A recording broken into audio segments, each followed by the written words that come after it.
الله پاک قرآن شریف کې فرمایي ما 13 جمعه په دې خبره کړې ده چې دوه زړونه دي، یو نرم زړه دی یو سخت. هغه زړه چې هغه نرمي او د هغې زړه د وجې نه په سترګو اوښکه راځي، دا کامیاب زړه دی، دا په هدایت دی. هغه زړه چې هغه سخت وي، سخت او هغې سره په سترګو اوښکه نه راځي، دا خطرناک زړه دی. الله وی فیلون یو معنا دا ډېر افسوس دی، ډېر افسوس. ای بنده تعالی دا سخت زړه نه دی پکار. خلک اوس هم وایي تعالی افسوس دی چې ته پلار نه پېژنې، افسوس دی چې ته کنزل کې. ویلون افسوس دی هغه زړه چې هغه سخت دی. او ویل یو بله معنا هم لري، په جهنم کې یو کنده ده او روزانه جهنم د هغې کندې نه او یا زره کرته امان غواړي، جهنم ته امان غواړي، دومره ګرم دی. ویلون د جهنم هغه خطرناکه کنده ده. چاله للقاسیة قلوبهم عن ذکر الله، هغه ړونو له چې هغه سختی خدای نه یادوي، سختی خدای نه یادوي. او الله فرمایي اولئک فی ضلال مبین، دا خلق دا سخت ړونو والا دا صراحتا په ګمراهۍ سر دي. د دې لاره روغه نه ده، لاره یې نیغه نه ده، لاره یې ګمراه ده، خطا ده. اوس به ته وایې چې دا سخت او نرم به څنګه کېږي، نو د هغې علاج حضور پاک ښودلی. څوک چې د الله ذکر کوي، څوک چې خیرت ځان ته را مخکې کوي، دا زړه به نرمېږي. او ستا لاس کې ده خبره، وایي زما زړه نه نرمېږي. څنګه نه نرمېږي؟ پیغمبر علاج ښیي او ته وایې نه نرمېږي. تلاوت کوه د قرآن شریف، او چې کله د قرآن شریف تلاوت کوې نو وجاړه، او که جړه نه درځي فتباکو شکل د جړغونې جوړ کا، زړه به ښه نه نرمېږي. اخرت ځان ته را مخکې که، قبر او د قبر عذاب ځان ته را مخکې که، د الله ګرفت ځان ته را مخکې که، په خپله به نرمېږي. ذکر کوه، لا اله الا الله کوه، الله یادوه، خندا کمه کوه او جړه زیاته کوه، زړه په خپله نرمېږي. او که ته صرف دنیا ته متوجه او هر وخت خندا خوندي کې او الله ته توجه نه ساتې، د الله ذکر نه کې، تلاوت نه کې، اخرت ځان ته نه یادې، قبر ځان ته نه یادې، به د دنیا ژوند دی او ته پکې یې او دا راته ډېر خوښ دی. او دین پورې خندا کې، اخرت پورې خندا کې، او د دنیا د آخرت خبرې درته خوږې نه لګي او ښه درته نه لګي، دا راته زړې خبرې ښکاري، په دې شرمېږې، دا بړه به سختي سخته، دې زړه له به جړه نه راځي. اولئک فی ضلال مبین، الله وایي دا په غلطه لار روانې، ګورې اور ته روانې، ګمراهۍ طرف ته روانې. نو سخت زړه د خدای بدي شي او نرم زړه د خدای خوښي او نرمېږي په څه؟ د الله په ذکر، په قرآن او په تلاوت او په آخرت یاداشت باندې نرمېږي. او سختېږي په دې چې آخرت نه یادې. حضور پاک فرمایي یو ځل صحابه وخندل، چې وی خندل رسول الله مبارکو فرمایل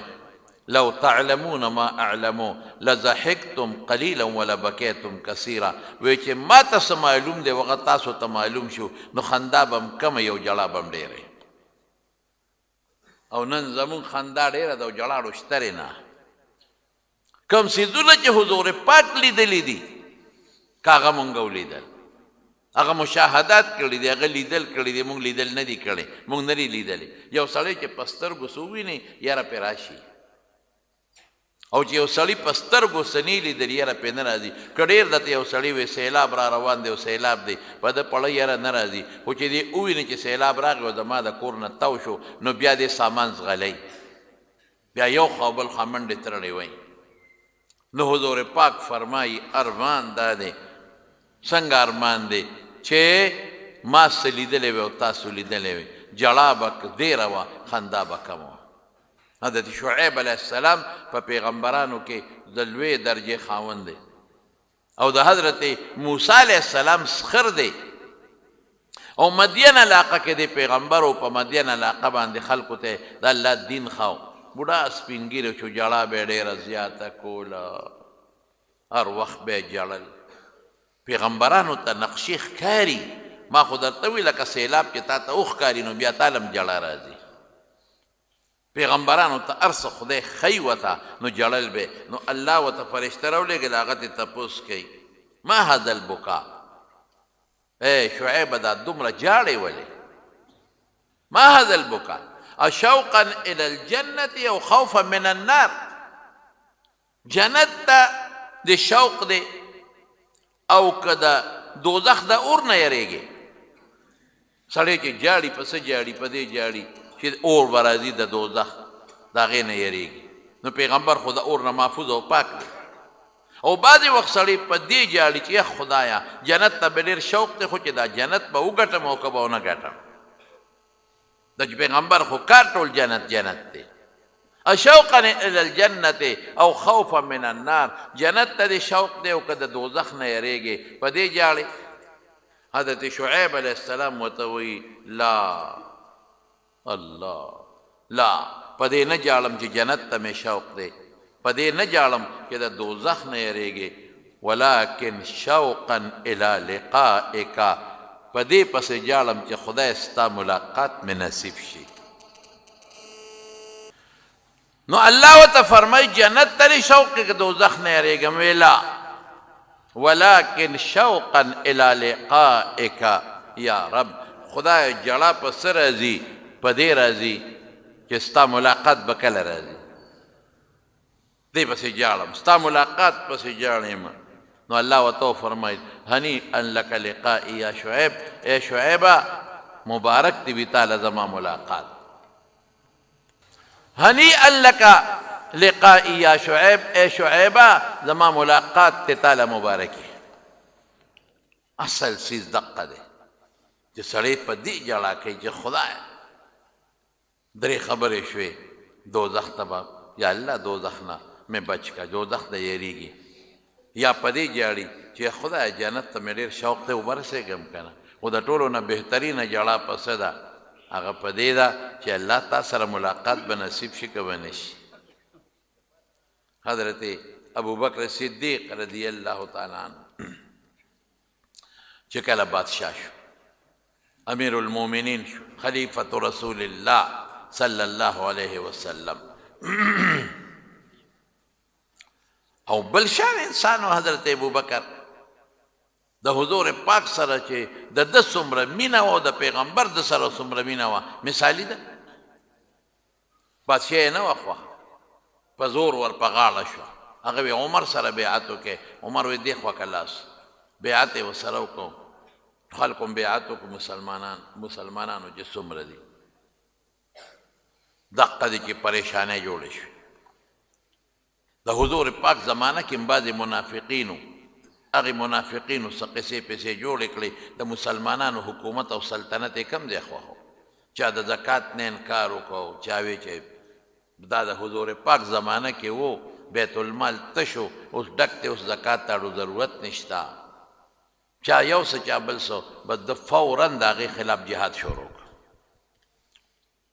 وی نه زکات به ورکوې بیت المال ډک شو او بیا بیت المال داسې ډک شو چې څومره د مدینې منورې او ګیر چاپېره مسلمانانو کونډې رنډې هغې له فورا تنخواګانې مقرر شوې بیت المال نه چې غریب پاتې نشي او د بار نه به چې کوم مسافر راتلل هغې له به مالونه ورکول دولت به ورکول او دا حقیقت دی رونو اوس هم زه یم که زموږ دا مالدار خلک په صحیح طریقه زکات وباسي په دې وطن کې غریب به پاتې نشي حضرت عمر فاروق رضی الله عنه فرمای وی لاړم بیت المال له بیت المال مې کته دی خاص دویم نمبر هغه مونږ ورته څه وایو خاص وزیر یا خاص مشیر لاړ بیت المال له چې بیت المال مې وکته ډېر زیات خوشحاله شو بیت المال ډک دی خلک صدقې هم راوړي خلک زکاتونه هم راوړي او لګیا دي خلک تقسیم هم کوي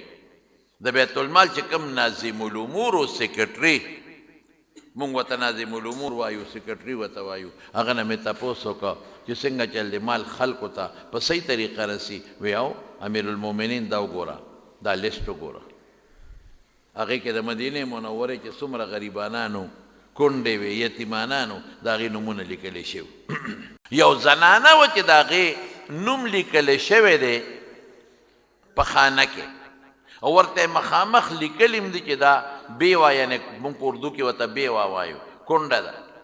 دا ښځه خو هغې ته تنخوا نه ده لیکلی شوې لکه نورو له چې څنګه په یو خانه کې د میاشتې یا د هفتې کوم هغه مال میلاویږي هغه خانه خالی پرته ما د هغه ناظم العلومون نه تپوس وکړو مې دا ښځه جمدی ده وي یو نو دې له ولې نه ورکوې وایي ما ته پته نشته خو حضرت ابوبکر صدیق وایي چې دې له مه لیږې ولې مه لیږې وایي دې نه نیم خبر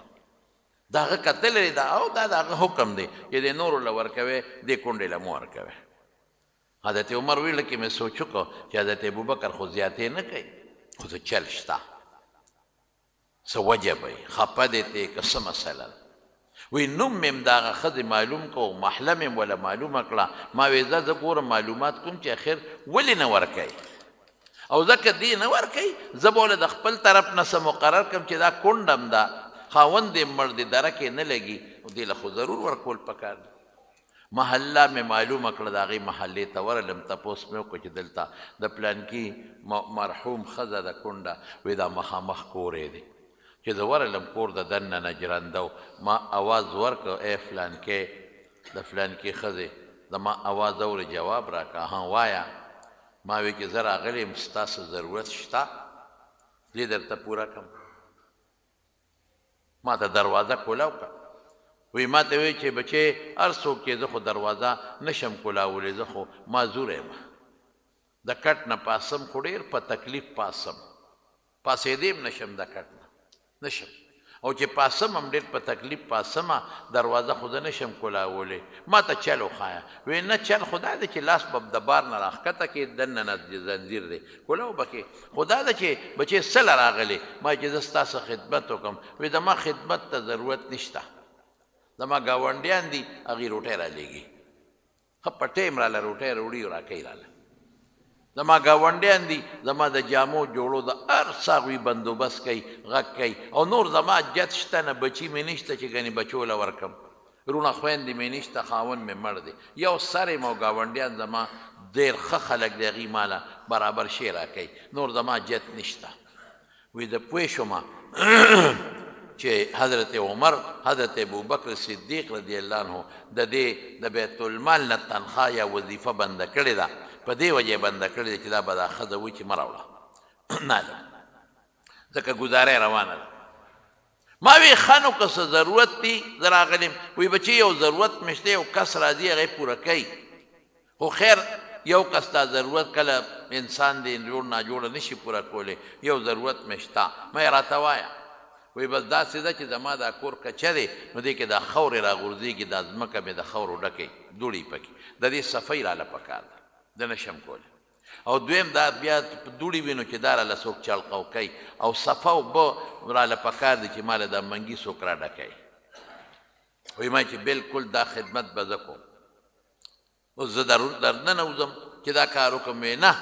چې چا دا ذمهداري اخیستې ده نو هغه نن دا کار کړی او که ته کې نو سبا راشه خیر وی سار مونځ مې وکړ اشراق وغیره چې ورغلمه دې ښځې له مې اواز ورکړه چې زه راغلی یم او زه دروازه کولاو کړم درننه وځم چې کار وکړم مې ما ته بچې نه نن خو هغه چې څوک مخکې نه کوي دا کار هغه راغلی و کار یې کړی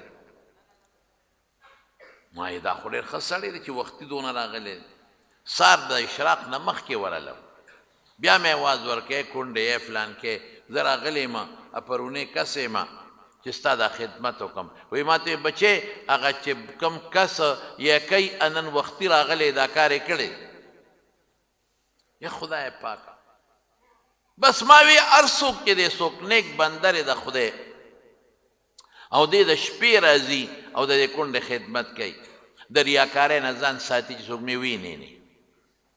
مونږ نن سبا خو چې خیراتونه کوو نو دې دپاره یې نه کوو چې خدای پاک یې وویني بل څوک مونږ خو چې خلک یې وویني مونږ چې خلک ووایي چې دا نیک سړی دی خلک ووایي چې دې صدقه ورکوي خلق وی جمعات یې جوړ کړ خلق وی چې دا خو ډېر ښه سړی دی منځونه کوي او چې دا د نیت دی هر څه دی اوبو ته وغورځول عبادت بس صرف اللہ تا خی چې صرف اللہ ته خبردار شي حضور پاک فرمائی هغه صدقه بهتره ده چې په ښي لاس یې ورکړې ده ګس لاس ته ته خبر نشي ما وی دا هر څوک چې دی خو نیک بنده دی د شپې راځي زه بس چې کوي خدمت ما خو د کونډې د خدمت مقصد و چې هغې کوي خدای دې خوشحاله کي کوي دی خو معلومات لرم علم چې دا دې څوک چې روزانه د دې کونډې خدمت له په شپه راځي نو یې رالمه یو ګوټ کې ودرېدم تیاره وه هغه زمانه کې خو ظاهره ده چې ډیوې بجلۍ دا قصې پسې نه وې و یو سړی راغی دنګ لوړ سړی دی او د هغه خپې درزار خیږي او دا مخې په څادر کې سر پټ کړی دی چې ما څوک ونه ویني وی چې یو ځای له راغی نو سپلی ویستی نو ورو ورو په قلار قلار ته نو چې مخکې شو نو بیا سپلی په خپو کړی تیاره د شکي شوم پې مرګري پیژنې خو پوره مې ونه لیده ورغې د کونډې کور له او د بار نه لاس ورښکته که او ځان ته یې دروازه کولاو کړه او اجازه ته یې وغوښته ما نه خو لرې دی او ورغې دننه کور ته او صیبه جاروی راواغېسته او کور یې وله مکمل لا صفا کړه اوس دا جارو چې سړی وي دوړې خاورې خامخا الوزي په وجود یې دوړې خاورې غونډې والوتې او بیا هغه خاورې رالي بار په ډاټکي کې یا په یو شي کې لوښي کې موږ ته ټاټکې وایو هغې کې وړې په ډیران غورځوي او بیا لاړ هغه چې کوم منګو کې زړې اوبې وې هغې راواغېستې ځان ته یې مخکې وروستو چلقه وکړې کور یې ولې شیشه کړه او بیا یې مشک غاړې ته واچو د څرمنې مشکونه به په هغې کې او پخوا خلکو اوبه راوړې او لاړ چې ته بار کویله په مدینه منوره کې یو څو خواږه کویانو چې اوبه یې صفا وې نورې ټولې مالګیجنې وې مشک یې راوړه او هغه هغه کونډې ته واپس منګي د صفا اوبو نه ډک کړل او بیا یې ورته واچولې او کونډې له یې اواز وکړه چې کور مې درته صفا کړه منګي مې هم دله ډک کړل سلام علیکم لاړم او بیا وردان پسې راښکه د بار نه یې لاس ورښکته که ور یې کونډه کړه چې دې خوا را روان دی راځي ګورمه نو ما ورمنډه کړې چې سړی معلوم کم څوک دی چې مې ورمنډه کړه او کلک مې ونیو د ما نه ځان خلاصو ځان یې نه خو مې چې پرېږدم دی چل ما پېژندلې زما دوست دی زما ورور یې ما پېژندلې خو نه پوره دی ګورمه چې څادر نه مې مخ ورته لر که کولو مې که د مسلمانانو بادشاه او خلیفه د حضور پاک حضرت ابوبکر صدیق دی اوهو ابوبکر ما پېژندې وختې چې مې ولیدو مې پېژند ځان دې پټ کړي دا ولې ته څه کې په نیمه شپه راځې ته خو ستا بلا دشمنان دي مدینه کې یهودیان شته منافقین شته ته خو دا حکم ما ته وکړه زه به کوم زما بچی به یې کوي ستا بچي ته دې ووایه غلام ته ووایه ویندې ته ووایه ګاونډي ته ووایه ستا حکم نه خو څوک نه تېرېږي بل چا ته ووایه دا خدمت به کوي دا څه کې دا غټ غټ مشکونه راوړې په شا باندې مسلمانانو بادشاه غټ غټ بار دې را په اوږه کړی دی او دې کونډې له راځي وی ما ته وجړل حضرت ابوبکر صدیق او ما ته وی چې ښه زه به دا بار بلکل نه راوړم دا خاورې په سر نه بار کوم بار به نه غورځوم دا خدمت به نه کوم دا مشک به زه په اوږه نه راوړم دا بار به نه راوړم خو عمره دا ذمواري راکړه چې د قیامت په ورځ به زما بار توړې څوک به وړي د قیامت پر ورځ زما چې کوم پیټې دی او بار دی ته به وړې ستا زوی به وړي زما زوی به وړي غلام به وړي نوکر به وړي څوک به وړي که دا ذمهداري تا سره وي ما سره خو نشته قرآن او سنت خو لا تزر وازرة وزر اخرى که تا سره دا ذمهداري وي نو زه ووایم ما ته په سلګو جاړي حضرت ابوبکر ای عمره پرېږده که په دې بار د اخرت دروازې د بار نه بچ شومه که په دې خدمت او په دې تکلیف د قیامت د محشر د میدان دروازې د تکلیف نه بچ شومه ابوبکر دغه ځای کې خو دې سپلی ویستی نور تیز روان وي هلته دې وویسته څه چلو وایي دا دلته د یتیمانانو کور دی نو زه په درز نه تلم سپلی مې ځکه ویستی چې د هغوی چنې سره تېرېږم هسې نه دا درزار هغوی ووري هغه ماشومان د خوبه راپانسي کله چې د الله پاک دې سینه کې او دې زړه کې اخرت را مخکې شي او د قیامت ورځ را مخکې شي دا به نه وي چې زما له سخت دی ډېر ملګري ویله مې سخت دی له سخت ولې دی یو شی دی یو ټیپر دی په زور ورکې نو په لاس زور نه ورځي سخت دی سخت لیکن دغه ټیپر تو اوبو کې واچوه اورو پسې بل کا چې دا نرمېږي که نه نرمېږي کاڼې سختي کاڼې اور کې واچوه چې په دې منځ چوي که نه چوي اوسپنه سخته ده اور کې واچوه تا وهه چې نرمېږي که نه نرمېږي د مسلمان له ولې سخت دی دا تا په دې د دوزخ د اور تاو نرې تیر کړی هغه سوچ ته نه دی کړی تا هغه فکر نه دی کړی کوم چې زما پاک پیغمبر کړی دی تا هغه سوچ نه دی کړی کوم چې د هغه بیبیانو کړی دی تا هغه سوچ ړله نه دی ورستی هغه لمبه دې ړه ته نه ده درنه کړې کومه لمبه چې ځان ته حضرت ابوبکر او حضرت عمر درنه کړې راکوټې سړی نو رسول الله مبارک چې کوم شارټ لیست جوړ کړی و د جنتیانو د لسو کسانو په یو مجلس کې نومونه اخیستلي اول نمبر وي ابوبکر فی الجنه جنت ته به ځي اول نمبر او په یو موقع نه په ډېرو ګڼو موقعو کې د دواړو جهانو مبارک سردار فرمایي ابوبکر جنت ته به ځي او په یو موقع جومات ته راننوت مشکات کې حدیث شته ښي طرف ته حضرت ابوبکر دی او ګس طرف ته حضرت عمر فاروق رضی الله عنه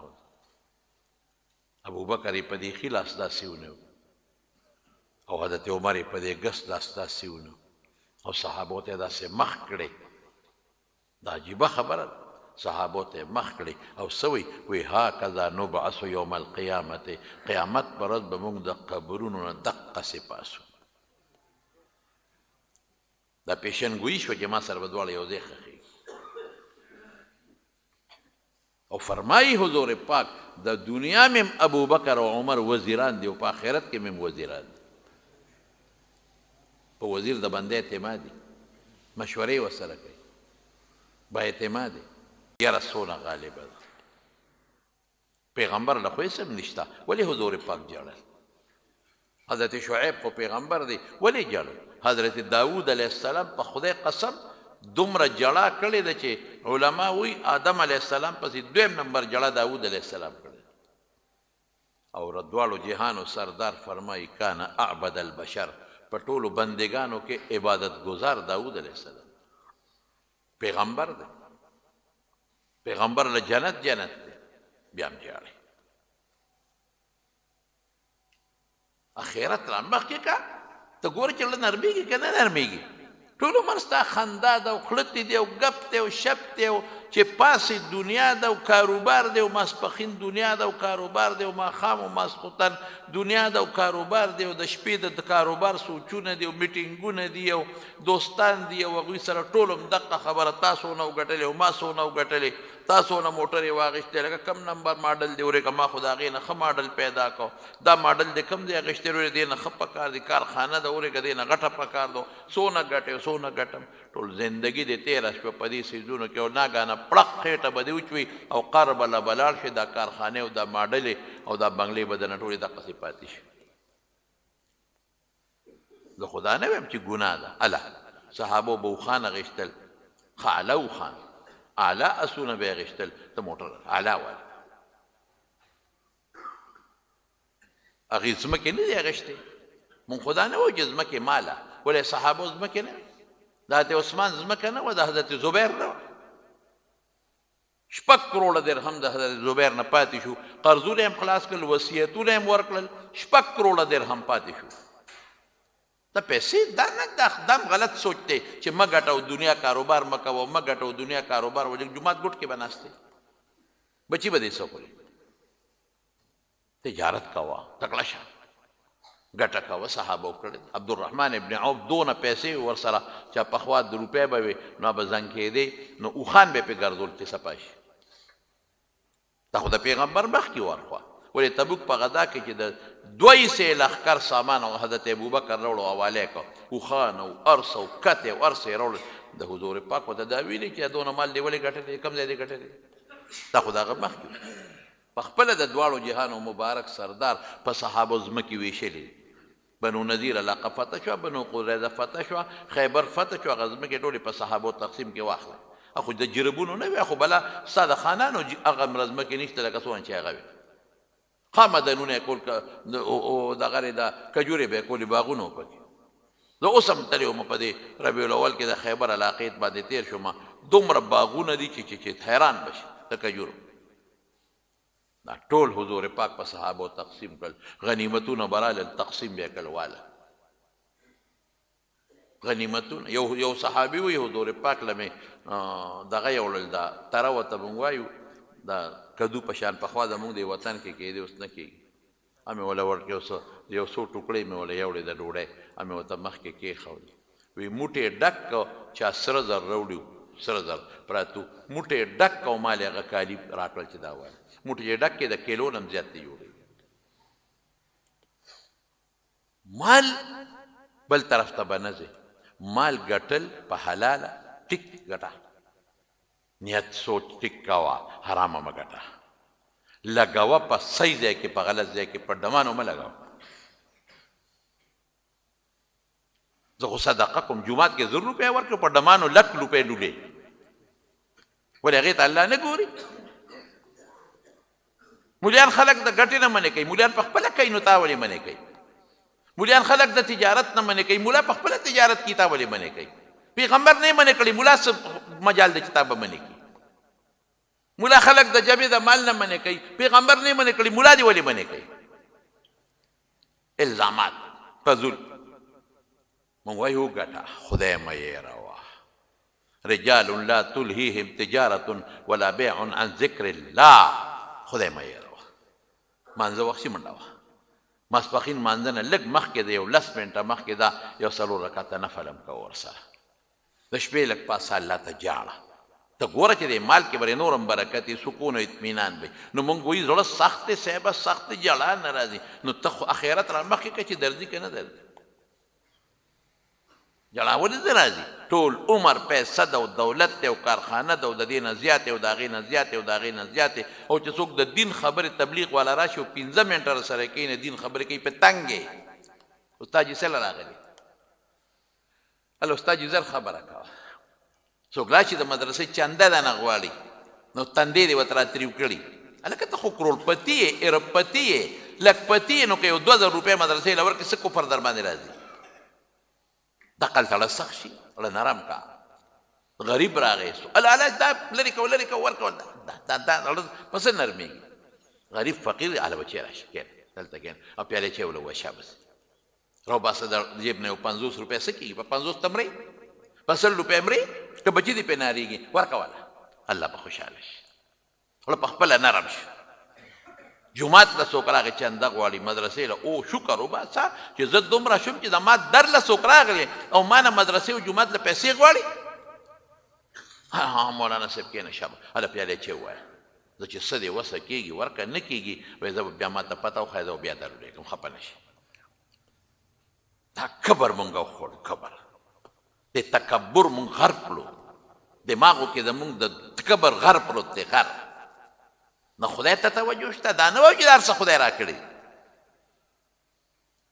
په دین شرمېږو مونږ په ګیره مونږ شرمېږو په پټکي قسم په خدای خلک شرمېږي په سنت خوراک خلک شرمېږي په ولاړه ټول لګیا دي که په ناسته کښېني نو شرمېږي خلک بس وي خلک دې په تندر ولګي خو چې خدای خوشحاله په سنتو خلک شرمېږي نن سبا وایي خلک به څه وایي وایي دا خلک به څه وایي خلکو دی خدای بیخو دی کوم ځای کې چې خلک د دین رکاوټ جوړېږي په شړقې ولاړ د پیغمبر تابعداري کوه د الله تابعداري کوه خدای ته جړه کوه ذکر تسبیح لاس کې راواله الله یادوه تلاوت د قرآن شریف کوه ګټه د دنیا چې څومره مال ګټې ګټه سره په حلالو خرچ کا په دنیا کې په ښځه کې چې آخرت کې په کار راشي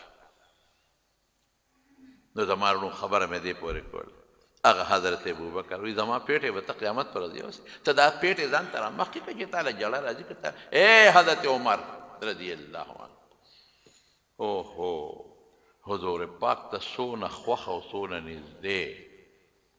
او یو ځل نه بار بار د جنت زیرې ورته میلو شوې دی حضرت حذیفه ابن الیمان رضی الله عنه د پیغمبر مبارک رازدارو د حضور پاک ډیر رازونه ورسره پټ پټ صاحب السر ورته وایي. حضرت عمر یو ځل غوښتل ته کښېنه حذیفه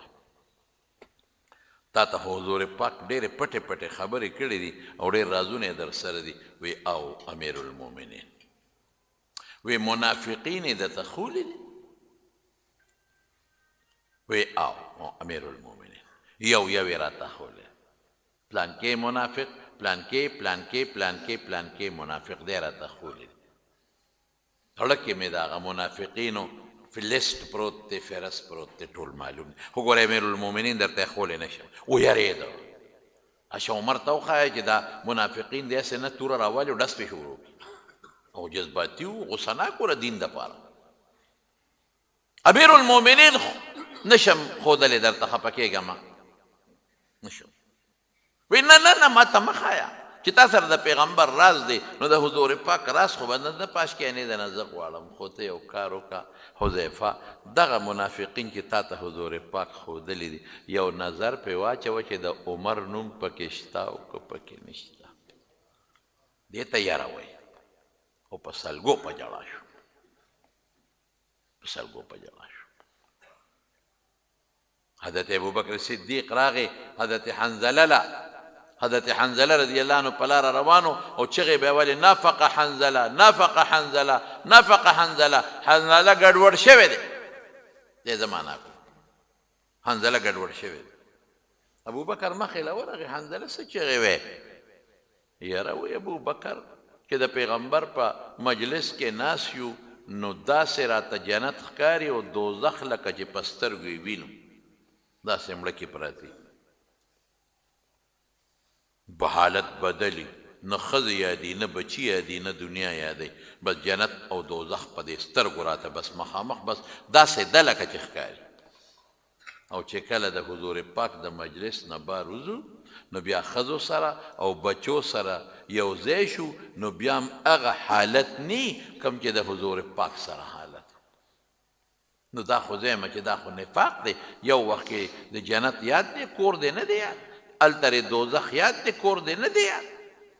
هلته د خدای یاد دی د پیغمبر مجلس کې کور کې د نه بیا ښځو بچو ته توجه ده.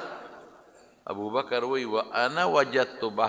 زه خو دا خو ماتم کېږي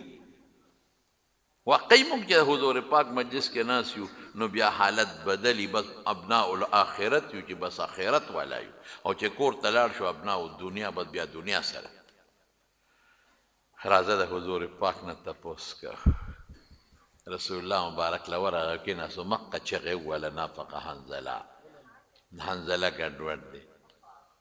څنګه ګډوډ دی؟ وی صاحب چې تا سره مجلس کې ناست یو بس مونږ وایو په خیرت کې ناست یو او چې ستا د مجلس نه جدا شو کور ته لاړ شو ښځو بچو سره ګډوډ شو نو بیا هغه حالت نه چې تا سره دی بیا دنیا. حضور پاک ورته وفرمایل او لو تدومو که تاسو په هغې حال همیشه یې چې ما سره یې چې ما سره یې په لارو کې په کوڅو کې په کور کې هم ستاسو دغه حالي لصافحتکم الملائکة فی بیوتکم و طرقکم نو فرشتې به سره په لارو کوڅو په کورونو کې په خیرحالي بیا کوي. دونه مرتبه به حاضر ولیکن ساعتا هذه کله به داسې کله به هغسې دی ورته ونه وی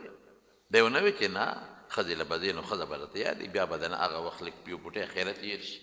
بچو سره به ناستې رزق به ګټې پر رزق نشته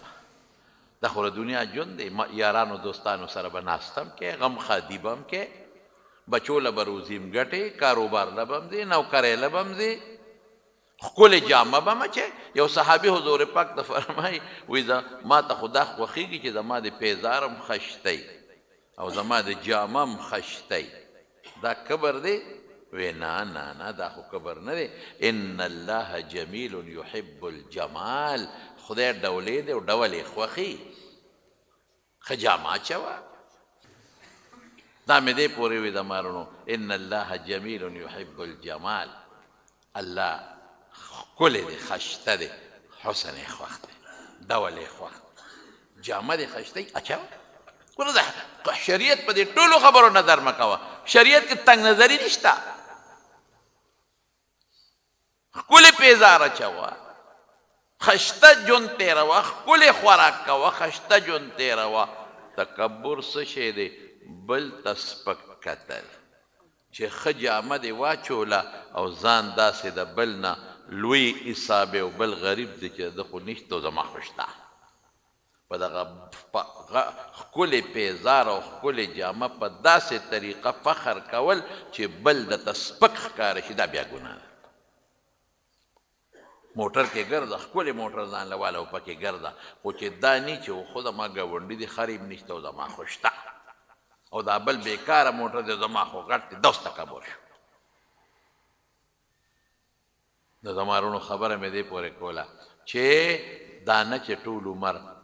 دغه خو ډېره لویه مرتبه ده که خدای ته کېناستې وړو بس زه دنیا کاروبار نه کوم ګزاره مې کېږي، ډېره مرتبه ده، ډېره لویه هغه هر سړی نشي ګټلی. نه ګټه دنیا کې چې اوسېږې رزق زمینداري کوه،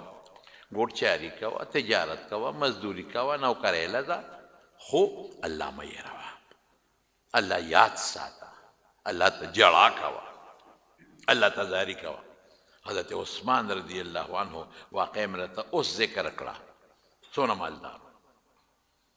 دومره مالدار و حضرت عثمان چې په مدینه کې 2 کسه ډېر مالدار و، لیکن په خپل مال کې خدای نه دی هېر کړی. او مبشر بالجنت یو ځل نه حضور پاک د احد په غر باندې ولاړ دی، د هغو جړقید غر په مبارک یې اوچته کړو، د غر لیره وبروله، اسکن احد، غلی شه احد، انما علیک نبی، یو پیغمبر در باندې ولاړ دی، و صدیق، یو صدیق در باندې ابوبکر ولاړ دی، و شهیدان، 2 شهیدان چې دی جم دي خو شهادت په نصیبېږي، 2 شهیدان در باندې ولاړ دی، یو حضرت عمر و یو حضرت عثمان. یو لور وله حضور پاک ورکړې وه او وفات شوه، بله یې ورکړه او وفات شوه. وی ارمان که ما سره 3 وي لو کان عندي، که ما سره 3 وي ابه مې عثمان له ورکړې. درته عربي الفاظ دیم چې تاسو پوه شئ. لیکن چې رابغې حضرت عثمان او په مقبره به تېرېده او په قبر، هلکه قبرونو له ځئ تاسو؟ نه. د مور قبر له ځئ؟ نه. د پلار قبر له ځئ؟ نه. له به څه نرم شي. حضور پاک فرمایی قبرونو له ځئ، د زیارت القبور کوئ شرعي طریقې سره، قبرونو له ځئ، تذکر الاخره انها، دا تا ته قیامت یادوي، آخرت یادوي. نه ځې نو یاره څوک هم زړه نه نرمېږي، څنګه به نرم شي؟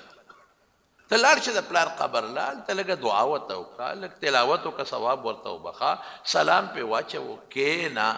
خپله به دې زړه راشي چې او دغه ما مور خو یو ځل به بالښت ته ډډه والې وه، ما به وله په خپو چاپي کوله، او زما مور خو د دې قبر نه ډېره یېرېده، او زما مور خو ما سره ایسی به ورته ما په اوړي کې لګوه، په ژمي کې به مې ورته هیټر لګوه، پکې به بوزې به مې ورته وه، خو نن دلته پرته ده، زه به هم راځم. زما پلار و ما به ولې چاپي کوله، ما به ولې په اوړي زور کاوه، هغه خدای دې نن لاندې په خاورو کې پروت دی، زه به هم راځم. دا دې ورور مې پروت دی، نیا مې پرته ده، بچې مې پروت دی، فلان کې. ته لاړ شه قبر له لږ غوندې کښېنه چې زړه نرمېږي که نه نرمېږي. نو ته په 10 کاله کې د پلار قبر له نه دی، د مور قبر له نه دی، د استاذ قبر له نه دی، نو صاحب تا بړه څنګه نرم شي؟ د زړه د نرمېدو کومې فارمولې چې حضور پاک ښودلي په هغې عمل وکړه که نه. خوشحالېږي قبرونو ته تلل، مقبرې ته تلل، دا مړي الله خبرئ، دا خوشحالېږي. بلکې تر دې حده پورې علما وایي که د چا نه پلار خفه تلي او مور ته خفه تلي، وایي مقبرې ته قبر له وله ډېر ځه، شرعي طریقې سره قبر له ځه، شرعي طریقه به راته بل وخت چاته وښیمه، قبر له ځه انشاءالله، نو خدای به یې د نه د مرګ نه پس به یې د نه خدای رضا کړي، الله قادر دی. د عثمان به راغی په مقبره به تېرېده، قبر له به راته، حضور پاک په خپله بقي مقبرې ته به ته، او چې قبر له به راغی او کې به ناسته، نو دونه به یې وجړل چې دا ږیره به یې په اوښکو لمده شوه، دونه به یې وجړل. نو چا ورته وایي صاحب د جنت ذکر کېږي نه جاړئ، د دوزخ ذکر کېږي نه جاړئ، او چې قبر له راشي نو جاړئ. او ته څه وایي؟ وی ما د حضور پاک نه اورېدلی دي چې د قبر د آخرت په منزلونو کې لومبی منزل دی لومبی پوړی دی که دا د چا نه ښه شو وروستو به د دې نه ښي که دیګ خراب او ګډوډ شو وروستو به د دې نه خراب او ګډوډ او ما د خپل محبوب نه اورېدلی دي حضرت عثمان وی د خپل محبوب نه مې اورېدلی دي چې قبر د وحدت یو کوټه ده هېڅوک به نه یوازې به پروت د لړمانانو د مارانو جاله ده نو یریږم که د قبر د مارونو زړه نرم کې بس دا د خدای خوښي زړه مه سختوئ په تکبر زړه سختېږي کبر مه کوه په عاجزۍ زړه نرمېږي عاجزي کوه دا یو علاج د الله په یاد او په آخرت او په ذکر او په قبر زړه نرمېږي او صرف په دنیا یادولو زړه سختېږي په ژړا زړه نرمېږي په خندا زړه سختېږي زړونه نرم کې نرم زړه د خدای پاک خوښي او سخت زړه دا د الله پاک نیک وه صحابه خو لا ډېر لوی خلک دي صاحبه صحابیات یو بیبي ده وخت کم دی ګنې د هغې واقع به مې ویلې وخت کم دی بل وخت به ویم حفصه بنت سیرین ټوله شپه به یې خدای ته ژړل حالانکې د حدیثو استاده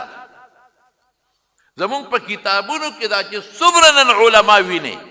محدثین عرب عجم چې څومره وینئ د دې ټولو په استادانو کې راځي لویه محدثه ده د پیغمبر د حدیثو خدمت یې کړی ټوله شپه به لګیا وه او د الله عبادت به کو جړا به کوله په 3 ورځې کې به قرآن شریف ختمو ته قرآن شریف وایه او ختموه چې تا له جړا راځي او که تا له جړا نه راځي وإذا تتلى عليهم آيات الرحمن خروا سجدا وبكيا اذا تتلى عليهم آيات الرحمن اذا خدای د قرآن آیاتونه به پې اولستلی شو خروا په ځمکه به پرېوتل خروا سجدا وبكيا په سجده به پرېوتل او جړا به یې کوله موږ ته چې نن د قرآن شریف تلاوت کوي او ملا صاحب لږ قرات اوږد کړي د سار په مانځه کې نو کله په یو خپه کله په بل سلام وګورې استاد جي چېرته پکې تللی وې استاد جي له دې بوډاګانو غم د سره جوړ نشته دا دونه ودرېدی شي بوډا غریب غږ نه کوي نه کوي دا یو پکې وي که نه د پالیفلامو شیطان د میدان ګرمۍ د خلک استاد ته راوچتئ پکې اوازو کې منځ کې شتې راولي استاد جي له دې بوډاګانو غم د بوډا غریب وي وایه موږ څه نه وایو دا یو شیطان دی دا په محله کې یو وي کله ملا پسې خبرې کوي کله وي وختي رالی او کله وي ناوخته رالی او کله وي بانک دی وختي وي او کله وي بانک دی ناوخته وي او کله وي تا په سپېمو کې ګوتې والې په مانځه کې او تا غوږ وګروه او تا دا چل وکړه دا یو شیطان دی دته میدان ګرمې وي میدان ګرمې دا د خلک ګرمۍ چې دا خلک په دې استاد باندې راوچت شي ځان سره خلک راوچتوي اواز به راغی ځای نه کې استاد جي چېرته پکې تللی وې چېرته تللی وم یاره خو خبره مې خولې له راله خو سپکه نه ویم درته چېرته تللی وم کوستان ته تللی چېرته تللی وم خو سبق مې د قرآن شریف درته وی که نه ته په قرآن تنګېږې کمبخته صحابو څه چل کړی پته شته راته د شپې به یې لمونځ کو نو د 2 ستنو منځ کې به یې پړې تړلې هلکه نفل خو په ناسته هم صحیح دی پیغمبر په ناسته کړي دي علیه الصلاة والسلام په ناسته پیغمبر مبارک کړي دي او نفل په ناسته بالکل صحیح دي څه خبره پکې نشته خو بیا هم حضور پاک فرمایي د ناستې نه ولاړه بهتره ده د بهتروالي دپاره به یې څه کول د 2 ستنو منځ کې به یې پړې تړلې نو تلاوت به د قرآن شریف کو په تهجدو کې په نفلو کې نو چې ستړي به شو خپو به نه شو ټینګولی نو په هغه پړي به یې ځان ور واچو لاسونه به یې پې ور واچو په پړي باندې چې کېنل حالانکې په ناست هم جیز دي نفل هېڅ خبره نشته دونه شوق و شوق د ولاړه سره دا چلونه ته استعمال کا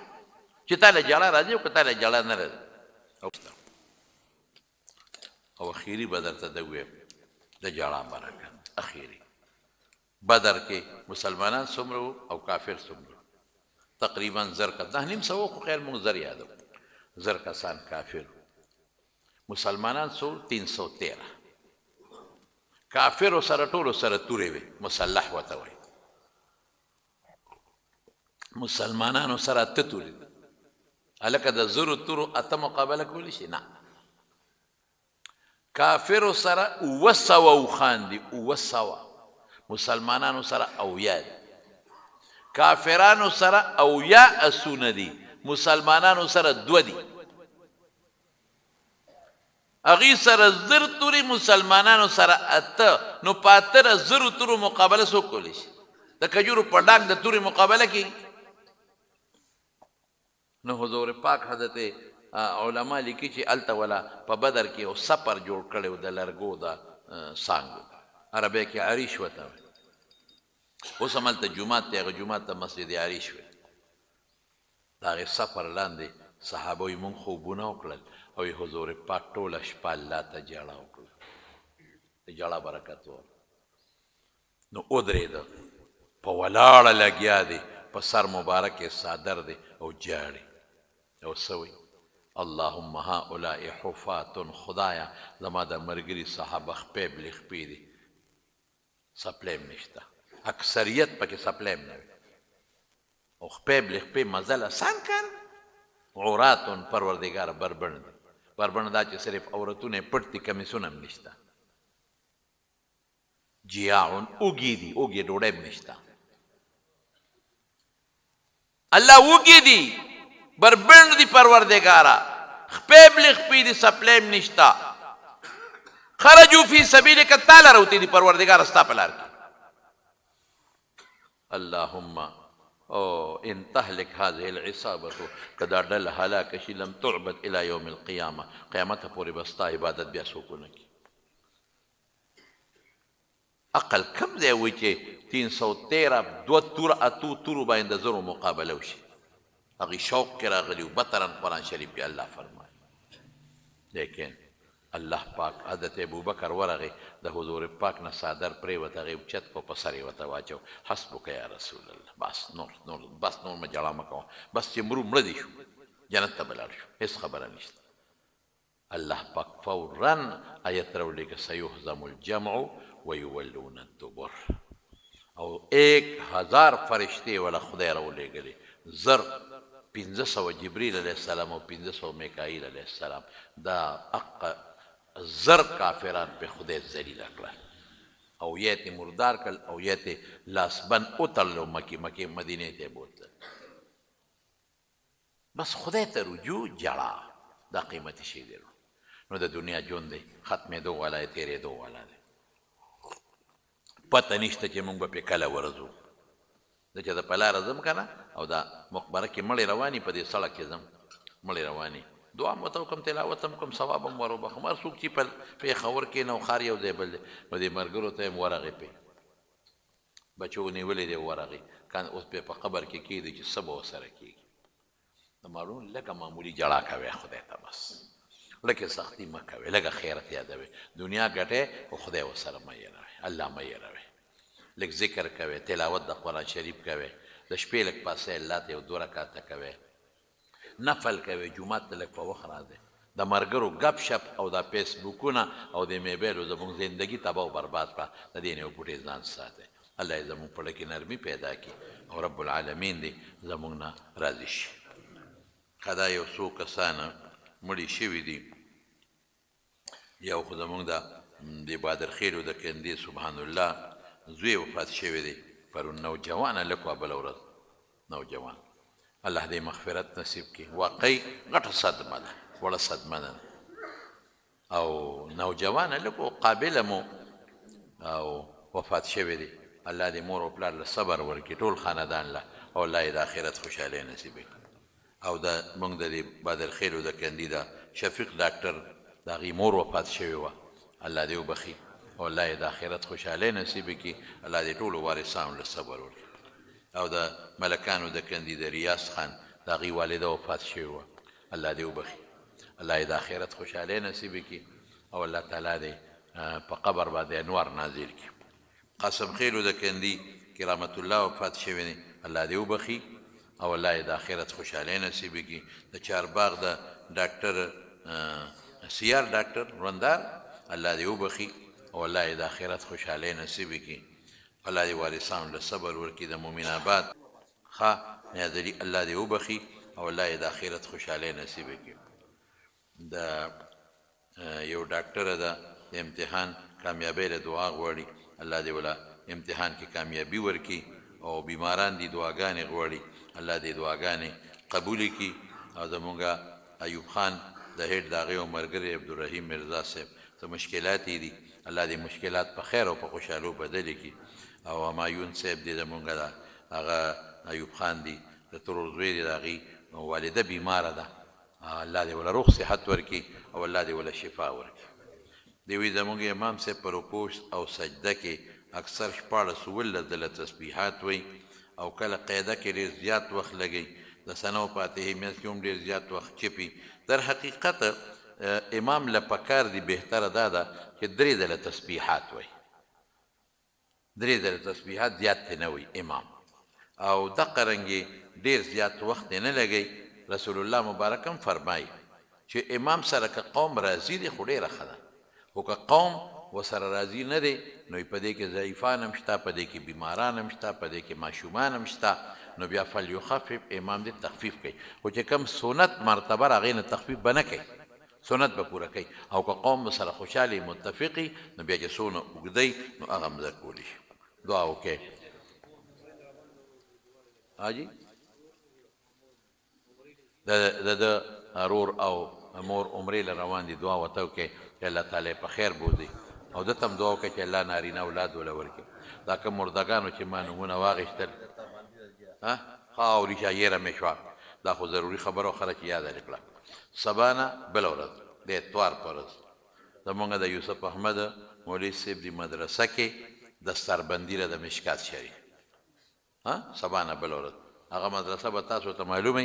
دا وډیګرام بټۍ سره چې ورته وایي زما زوی د سلمان د هغه کلینیک ته مخامخ لاره تلې ده نو وډیګرام بټۍ په تورنګزو کې هغې کې دستاربندي ده او زما را طرف نه او د هغه را طرف نه تاسو ټولو ته دعوت دی پوه شئ پې داسې 9 بجې ټول ملګري راشئ 9:09 بجې په هغې کې به شرکت کوئ او ناس به یې زه به هم پکې یم نور علما به هم راځي بیانونه به هم کوي او د ټولو نه غټه خبره دا ده چې کم دغه طالب علمان دي د احادیثو نه فارغېږي د تفسیر نه فارغېږي نو هغې سره به په هغه دعا کې شرکت وکړئ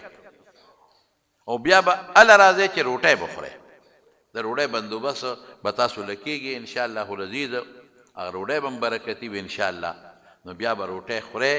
او بیا به هله د هغې نه رخصتېږئ نو چې څومره ملګري یې تاسو دلته موجود یې بې دعوته نه راښه لکه زه دعوت ته درکړم ټول به راځئ ښه یو به هم نه پاتې کېږي که کوم د کلي دی او که کوم د بار دي او ځان سره ښه ټول خپل ملګري هم راولئ ملګري هم راولئ چې څوک زما اواز اوري هغې ته هم زما را طرف نه دا دعوت او وینا ده سبا نه بله ورځ د اتوار پر ورځ څویم تاریخ را دی لکه 21 تاریخ د اتوار پر ورځ به ټول راځئ تورنګزو د وډیګرام جرندې سره مدرسه ده ادارة الحدیث هغې له به ټول راځئ که خیري ټولو ته دعوت دی په وخت راځئ او دا څومره وخت هملته تېر کړ د پیغمبر مبارک د حدیثو له طالبانو سره او د پیغمبر مبارک د باغچې نه چې کم فارغېږي هغې سره نو انشاءالله العزیز په هغې به الله اجر درکړي الله به برکت درکړي الله به دعاګانې هم دله قبولې کړي ټولو له دعوت دی ټول به راځئ که خیر انشاءالله الله یې تاسو هم خوشحاله کړي دغه جلسې ته هم دعا وکړئ چې الله یې په خیر او عافیت سرته ورسولې کړي او چې کوم طالبان فارغېږي الله یې د ښکلي عالمان جوړ کړي دا ما چې کوم د مردګانو نومونه واخیستل جانزیب صاحب دي دغه او دا نور چې څومره دي دعا ورته وکړئ چې الله تعالی یې وبخي الله یې د آخرت خوشحالۍ نصیب کړي الله یې د قبر تیارې رڼا کړي او الله چې څوک بیماران دي روغ صحتونه ورکړي شفا والا ورکړي او پروردګاره چاته څه مشکلات دي پریشانۍ دي مشکلات او پریشانۍ ولا په خوشحالو بدلې کړي الله زموږ پړونو کې خپله مینه پیدا کړي خدای زموږ پړونو کې نرمي پیدا کړي د سخت لنم خدای وساتي زنانو ته دعا وکړئ خصوصا زنانه ستاسو خدمت کې چې الله ورله د خیر او عافیت